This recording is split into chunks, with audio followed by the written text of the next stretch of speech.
So to deal with the weapon, same thing, you must protect your center.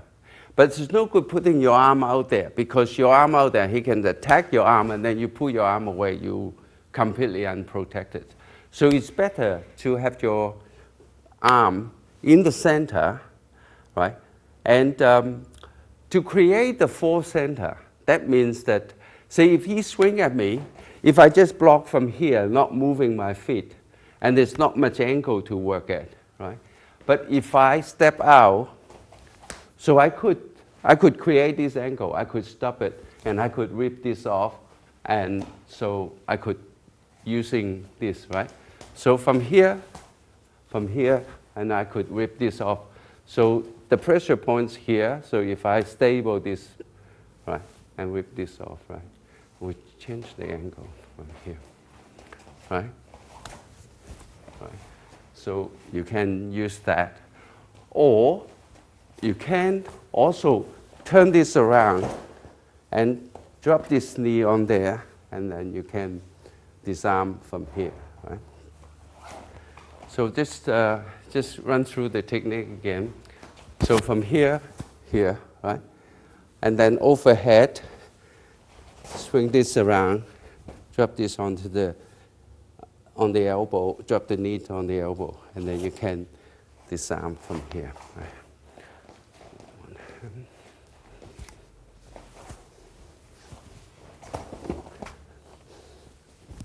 Right. Okay. And the other one is from here, and then you stable. So you block somewhere here, so you stabilize the wrist, and you go to the end of this blunt instrument. So you rip this off from here, right?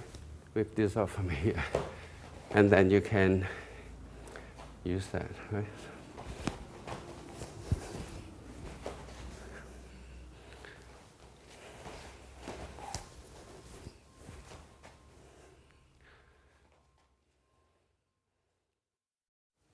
I want to show you a self-defense technique against somebody holding a gun on you, right?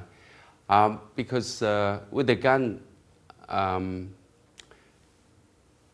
distance very important, right? If the person's too far away from you, and then you probably wouldn't have opportunity to do anything. But if you were, say from the gun that you were 2 feet away, you might be able to do something, right? Because from here, that for him to see and react is about 0.2 of a second. In fact, it take 0.1 of a second to shoot, right? So it's 0.3 of a second.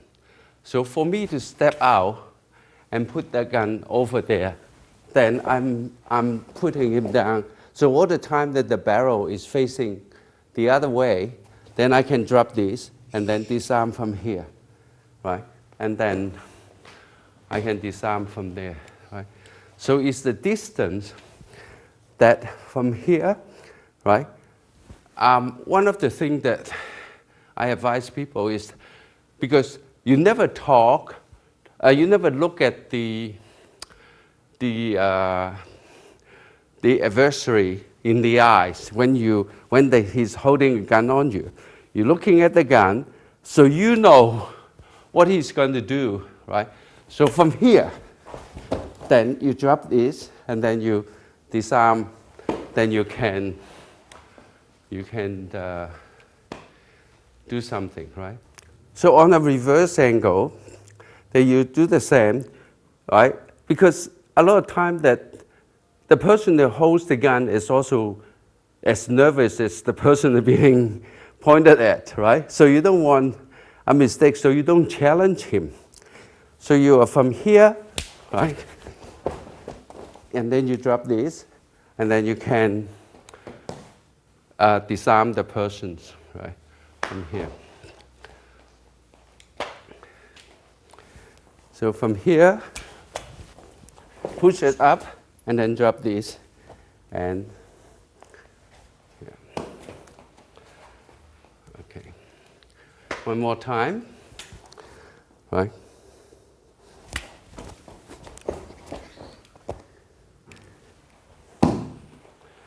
Yeah. Okay. So a scenario that the adversary that come from behind, and then you're on here. So the best way is to get yourself balanced. It's very important. Then you can move better. And then because the gun is close to my body, and I can judge that where his elbow is, right? So I'm taking here, then, and then I can disarm him, you know, just with the same technique. I push up and whip down, and then drop the knee onto his elbow, right? So when I turn on one step, I turn on this step, right? Turn on this step, and then I push this up, so all the time the barrel is away from me. So if I can push this up and whip down, then I can disarm from there. Right, one more time. Right, so I lower my center of gravity.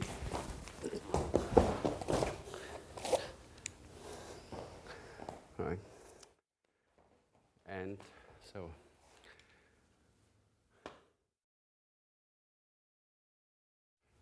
we're going to deal with the knife attack, right? With any strike, there's only two types of strike. One is the linear strike, one is the circular strike, right? See, with somebody with an edge weapon, that you cannot put your arm in front, but you have to still defend your center, right? So from here, so if he does a straight linear strike, right? So I can take this across, and then I can whip him, you know, then I drop my knee onto his elbow, then I can disarm from here, and then I just cut his. Right. So from here, right? Right, so you got from here. You got, yeah. Okay. Right. Right, so from here. Okay. I just changed the angle, and so I got from here, I step out, whip this, and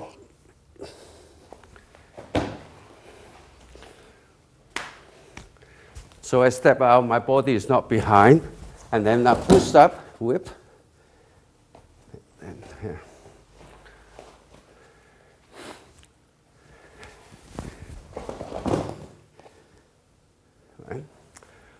So another way to deal with it is opening up the angle from here. And then I'm actually stepping across from here, right? Stepping across from here, and then push it to the open side, right? So this technique is very useful because a lot of time you don't know whether they are striking you linearly or circular, right? So you open up, overhead, and then you do an arm break from here. Then you drop this knee so you can face, you can disarm or you can punish the, right? So this will actually be also working on dealing with a circular attack, right? So overhead, and then you, right?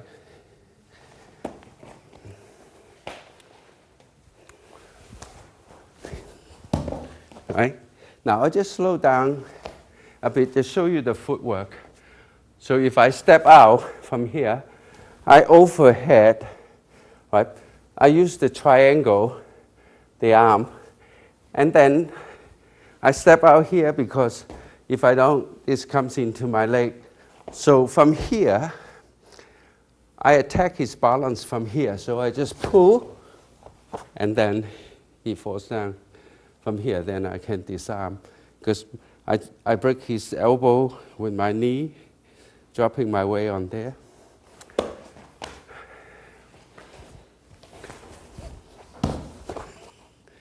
Right.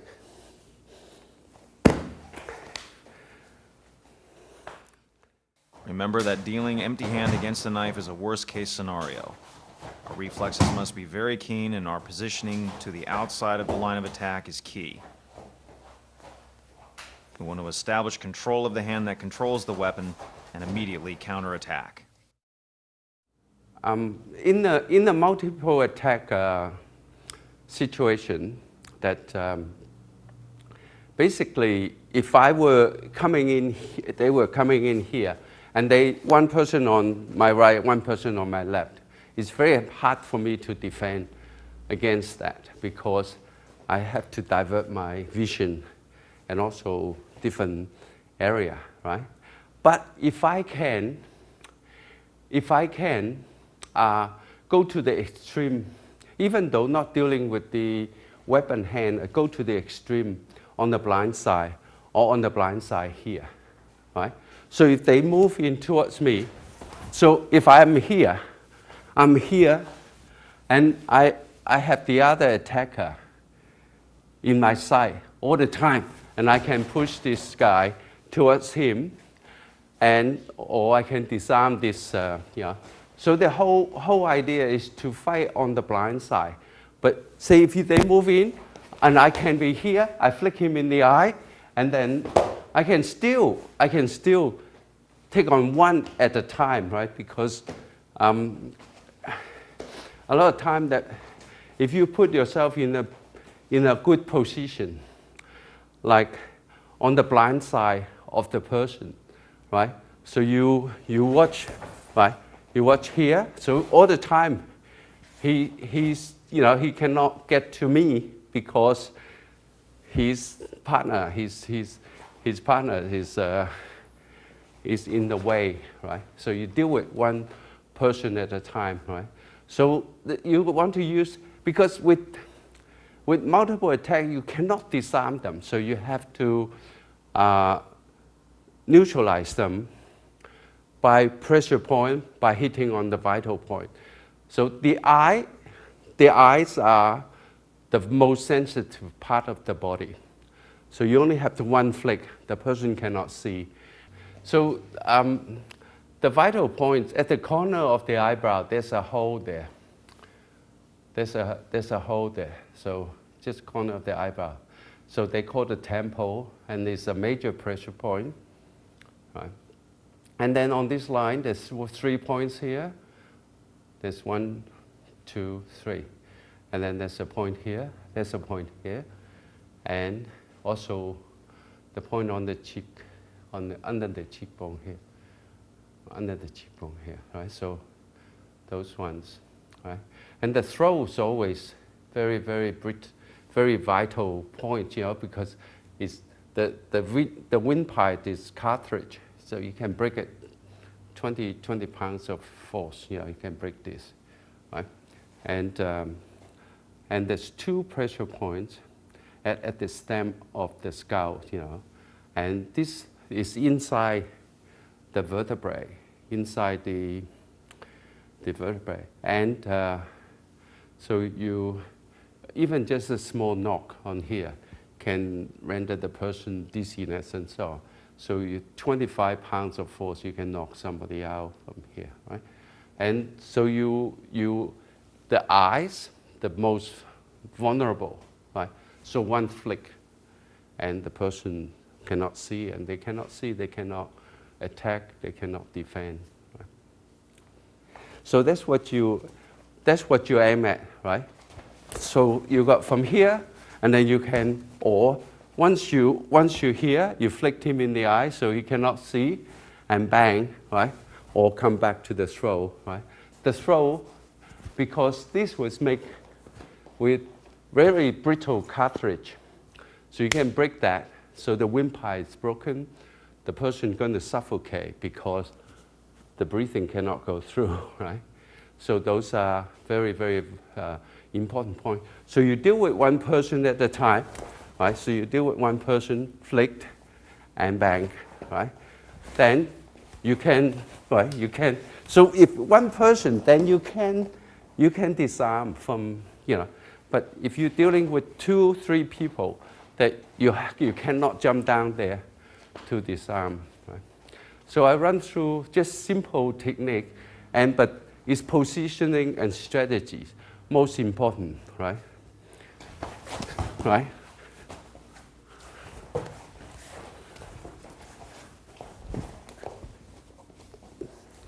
Right. So you got, right? So it's place yourself on the blind side. Okay, good. Dealing with the blunt instrument, such as a baseball bat, the most important thing is you protect your center, you protect your head and your body, because your vital pressure points and vital points are on your head and on your body. Right?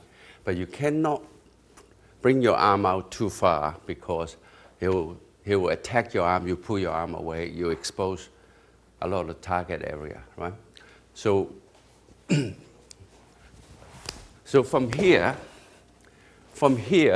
that he make the preparation, and you can jam up the elbow, so because everything's come from the elbow, and then you flick to the eye, and then you can punch to the throat, and then from there, right? So punch the throat from there. Or if you go in just a fraction too late, then you have to deal with so you block it like that, so with the mid part of your arm, block it like that, right? So you steady this, go out here, fold this, and then you can disarm, because the leverage is bigger than the one that he hold, right?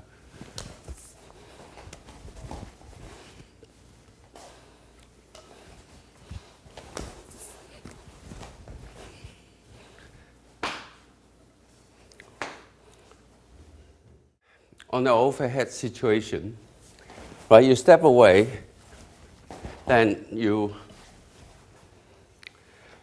fold, right?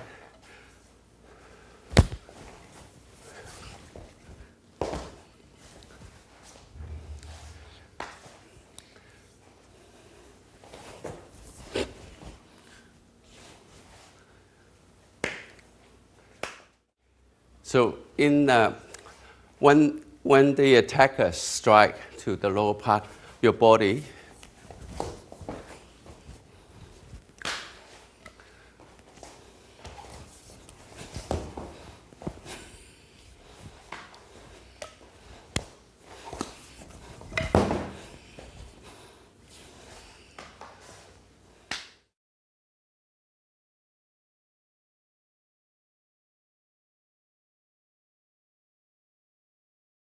a lot of situations happen in a pool hall, and maybe you have to deal with the longer weapon.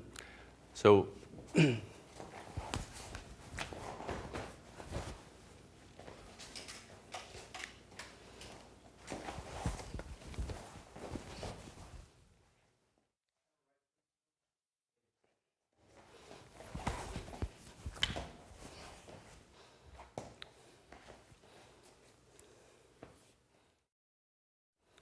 in a situation, somebody comes in and jabbed with a pool cue, right?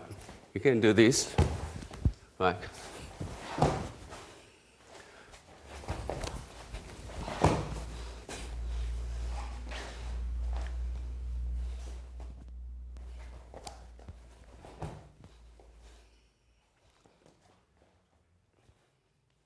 So the importance of leverage continues against the short stick attack, just as with the long stick attack. Establishing the attack and control of the point of the base of the weapon and using that as leverage for the disarm, and then using their own weapon to counterattack against them.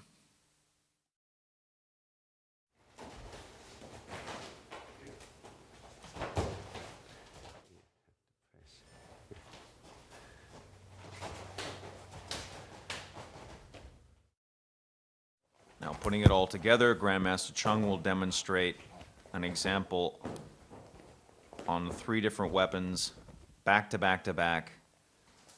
The longer range with the bat, the medium range with the club, and the short range with the knife attack.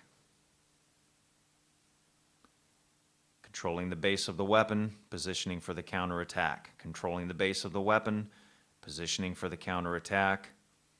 Controlling the base of the weapon, and positioning for the final counterattack. And breaking down the individual techniques. First against the baseball bat. Guarding the line, attacking the base of the weapon, slipping to the blindside position for the follow-through. And next against the stick. Same principle applies, jamming the base of the weapon, slip to the blind side, following through with the counterattack. And then the knife attack defense. Again, controlling the base of the weapon, in this case attacking the balance, setting up for the takedown, and the final counterattack.